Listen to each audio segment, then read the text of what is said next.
দর্শক, আমরা থানচি এসে যেখানে যাওয়া যায় না সেই জায়গায় আমরা গেছি, প্রায় বার্মা বর্ডারের কাছে আমরা এখন দাঁড়িয়ে আছি। আমার পিছনে আছে তমাতুঙ্গি। অবশ্য তমাতুঙ্গি পর্যন্ত আমাদের শুধুমাত্র যেতে দেয় বিজিবি। তমাতুঙ্গির পরে আমাদের কোনো আসার কোনো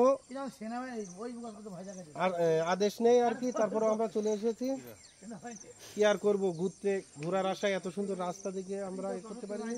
আমাদের পিছনে মেঘ দেখছেন, সকালে আরো মেঘ ছিল আমরা যখন ভোরে আসছি। আর ওই তমাতুঙ্গির থেকে এতক্ষণ আমরা এই পাশ দেখছিলাম, আসতে পারিনি। কিন্তু এবার তমাতুঙ্গি আমরা এ পাশ থেকে তমাতুঙ্গি যাচ্ছি। একটু জুম করে আপনাদের দেখানোর চেষ্টা করছি।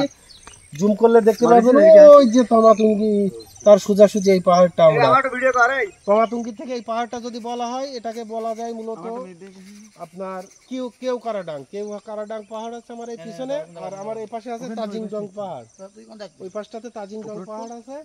আর ও পাশে আমরা থুয়ে আসছি, আর এই পাশে কেওকারাডাং। বাংলাদেশে যে এত বড় বড় পাহাড় আছে, আপনি এখানে না আসলে বুঝবেন না। এত পাহাড় এখানে দর্শক, লজ্জাপতি সে কি ভিউ। এখানে দেখছেন লজ্জাপতি গাছ, একটু দেখাই কত লজ্জাপতি গাছ আছে এখানে। আমরা এই যে বাইকগুলো নিয়ে চলে আসছি, আমাদের বাইক একটা বাইক, তার কোনো নেম প্লেট নেই, বিশ্ব জয় করে ফেলালো বাংলাদেশে। আসলে ধর ভাই, এটাই আসলে আর এতটাই দুঃসাহসিক ব্যাপার যে আমরা বাইক স্থলবন্দর বেনাপোল থেকে বাইকটি ওয়ান টেস্ট গাড়ি।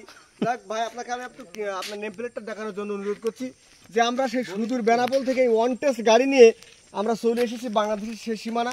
এখান থেকে আপনার বার্মার বর্ডার মাত্র 14 কিলোমিটার। যাই হোক, এটাও একটা সাহসিক ব্যাপার। আমার খালিদ জাহিদ আছে, সেও বলেছে যাবো তা যাবো, আমরা বলেছি হ্যাঁ যাবো তা যাবো। ধন্যবাদ আপনাকে।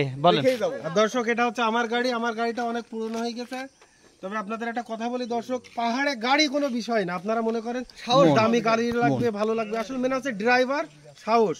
ড্রাইভার ভালো না হলে কিছুই হবে না। এই একটা দেখছেন পালসার, এর অবস্থাও খুব ভালো না।